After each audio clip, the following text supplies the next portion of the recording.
So here are the 10 lessons I learned from basic SEAL training that hopefully will be of value to you as you move forward in life.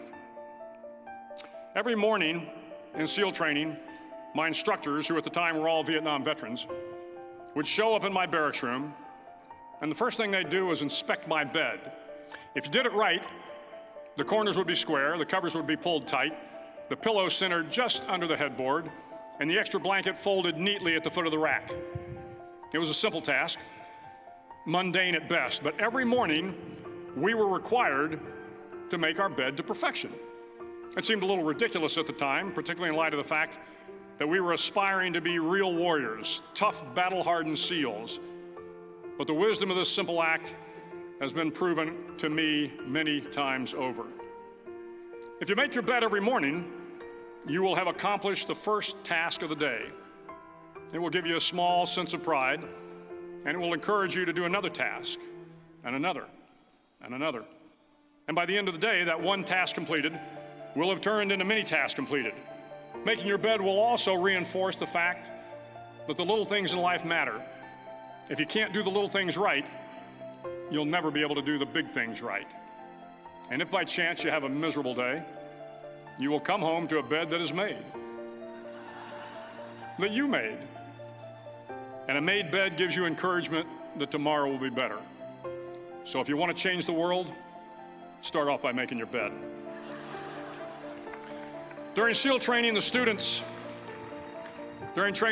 are all broken down into boat crews. Each crew is 7 students, 3 on each side of a small rubber boat, and 1 coxswain to help guide the dinghy. Every day, your boat crew forms up on the beach and is instructed to get through the surf zone and paddle several miles down the coast. In the winter, the surf off San Diego can get to be 8 to 10 feet high, and it is exceedingly difficult to paddle through the plunging surf unless everyone digs in. Every paddle must be synchronized to the stroke count of the coxswain. Everyone must exert equal effort, or the boat will turn against the wave and be unceremoniously dumped back on the beach.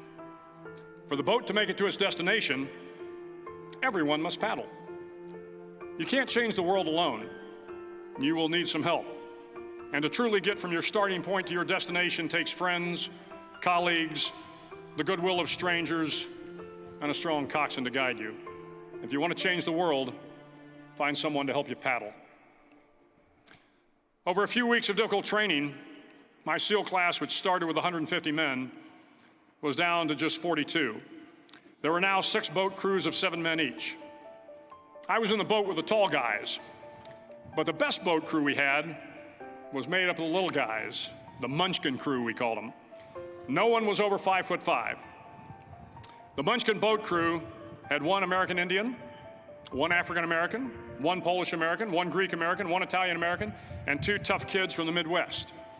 They out-paddled, outran, and outswam all the other boat crews. The big men in the other boat crews would always make good-natured fun of the tiny little flippers the Munchkins put on their tiny little feet prior to every swim. But somehow these little guys from every corner of the nation and the world always had the last laugh, swimming faster than everyone and reaching the shore long before the rest of us. SEAL training was a great equalizer. Nothing mattered but your will to succeed, not your color, not your ethnic background, not your education, not your social status. If you want to change the world, measure a person by the size of their heart, not by the size of their flippers. Several times a week, the instructors would line up the class and do a uniform inspection. It was exceptionally thorough. Your hat had to be perfectly starched, your uniform immaculately pressed, your belt buckle shiny and void of any smudges. But it seemed that no matter how much effort you put into starching your hat or pressing your uniform or polishing your belt buckle, it just wasn't good enough. The instructors would find something wrong. For failing the uniform inspection, the student had to run, fully clothed, into the surf zone, then wet from head to toe, roll around on the beach until every part of your body was covered with sand. The effect was known as a sugar cookie. You stayed in the uniform the rest of the day, cold, wet, and sandy. There were many a student who just couldn't accept the fact that all their efforts were in vain, that no matter how hard they tried to get the uniform right, it went unappreciated. Those students didn't make it through training. Those students didn't understand the purpose of the drill. You were never going to succeed. You were never going to have a perfect uniform. The instructors weren't going to allow it. Sometimes, no matter how well you prepare or how well you perform, you still end up as a sugar cookie. It's just the way life is sometimes. If you want to change the world, get over being a sugar cookie and keep moving forward. Every day during training, you were challenged with multiple physical events: long runs, long swims, obstacle courses, hours of calisthenics, something designed to test your mettle. Every event had standards, times you had to meet. If you failed to meet those times, those standards, your name was posted on a list, and at the end of the day, those on the list were invited to a circus. A circus was 2 hours of additional calisthenics, designed to wear you down, to break your spirit, to force you to quit. No one wanted a circus. A circus meant that for that day, you didn't measure up. A circus meant more fatigue, and more fatigue meant that the following day would be more difficult, and more circuses were likely. But at some time during SEAL training, everyone made the circus list. But an interesting thing happened to those who were constantly on the list. Over time, those students who did 2 hours of extra calisthenics got stronger and stronger. The pain of the circuses built inner strength and physical resiliency. Life is filled with circuses. You will fail. You will likely fail often. It will be painful. It will be discouraging. At times, it will test you to your very core. But if you want to change the world, don't be afraid of the circuses. At least twice a week, the trainees were required to run the obstacle course. The obstacle course contained 25 obstacles, including a 10-foot wall, a 30-foot cargo net, a barbed wire crawl, to name a few. But the most challenging obstacle was the slide for life. It had a 3-level, 30-foot tower at one end and a 1-level tower at the other. In between was a 200-foot-long rope. You had to climb the 3-tiered tower, and once at the top, you grabbed the rope, swung underneath the rope, and pulled yourself hand over hand until you got to the other end. The record for the obstacle course had stood for years when my class began in 1977. The record seemed unbeatable until one day a student decided to go down the slide for life head first. Instead of swinging his body underneath the rope and inching his way down, he bravely mounted the top of the rope and thrust himself forward.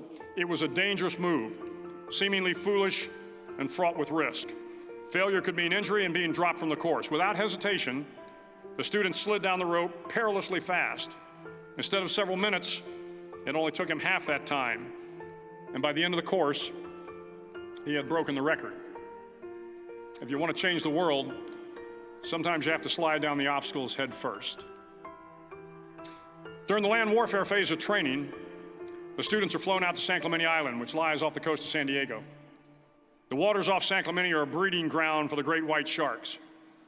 To pass SEAL training, there are a series of long swims that must be completed. One is the night swim. Before the swim, the instructors joyfully brief the students on all the species of sharks that inhabit the waters off San Clemente. They assure you, however, that no student has ever been eaten by a shark, at least not that they can remember. But you are also taught that if a shark begins to circle your position, stand your ground. Do not swim away. Do not act afraid. And if the shark, hungry for a midnight snack, darts towards you, then summons up all your strength and punch him in the snout, and he will turn and swim away. There are a lot of sharks in the world. If you hope to complete the swim, you will have to deal with them. So if you want to change the world, don't back down from the sharks. As Navy SEALs, one of our jobs is to conduct underwater attacks against enemy shipping. We practice this technique extensively during training. The ship attack mission is where a pair of SEAL divers is dropped off outside an enemy harbor and then swims well over 2 miles underwater, using nothing but a depth gauge and a compass to get to the target. During the entire swim, even well below the surface, there is some light that comes through. It is comforting to know that there is open water above you. But as you approach the ship, which is tied to a pier, the light begins to fade. The steel structure of the ship blocks the moonlight. It blocks the surrounding street lamps. It blocks all ambient light. To be successful in your mission, you have to swim under the ship and find the keel, the center line, and the deepest part of the ship. This is your objective. But the keel is also the darkest part of the ship, where you cannot see your hand in front of your face, where the noise from the ship's machinery is deafening, and where it gets to be easily disoriented, and you can fail.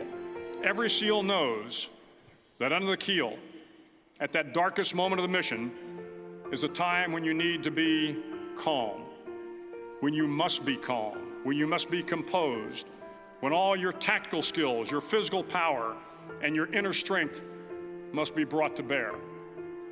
If you want to change the world, you must be your very best in the darkest moments. The 9th week of training is referred to as Hell Week. It is 6 days of no sleep, constant physical and mental harassment, and one special day at the Mud Flats. The Mud Flats are an area between San Diego and Tijuana where the water runs off and creates the Tijuana Sloughs, a swampy patch of terrain where the mud will engulf you. It is on Wednesday of Hell Week that you paddle down in the mud flats and spend the next 15 hours trying to survive this freezing cold, the howling wind, and the incessant pressure to quit from the instructors. As the sun began to set that Wednesday evening, my training class, having committed some egregious infraction of the rules, was ordered into the mud. The mud consumed each man till there was nothing visible but our heads. The instructors told us we could leave the mud if only 5 men would quit. Only 5 men, just 5 men, and we could get out of the oppressive cold. Looking around the mud flat, it was apparent that some students were about to give up. It was still over 8 hours till the sun came up. 8 more hours of bone-chilling cold. The chattering teeth and the shivering moans of the trainees were so loud, it was hard to hear anything. And then one voice began to echo through the night. One voice raised in song. The song was terribly out of tune, but sung with great enthusiasm. One voice became 2, and 2 became 3, and before long, everyone in the class was singing. The instructors threatened us with more time in the mud if we kept up the singing, but the singing persisted, and somehow the mud seemed a little warmer, and the wind a little tamer, and the dawn not so far away. If I have learned anything in my time traveling the world, it is the power of hope, the power of one person, a Washington, a Lincoln, King, Mandela, and even a young girl from Pakistan, Malala. One person can change the world by giving people hope. So if you want to change the world, start singing when you're up to your neck in mud. Finally, in SEAL training, there's a bell. A brass bell that hangs in the center of the compound for all the students to see. All you have to do to quit is ring the bell. Ring the bell, and you no longer have to wake up at 5 o'clock. Ring the bell, and you no longer have to be in the freezing cold swims.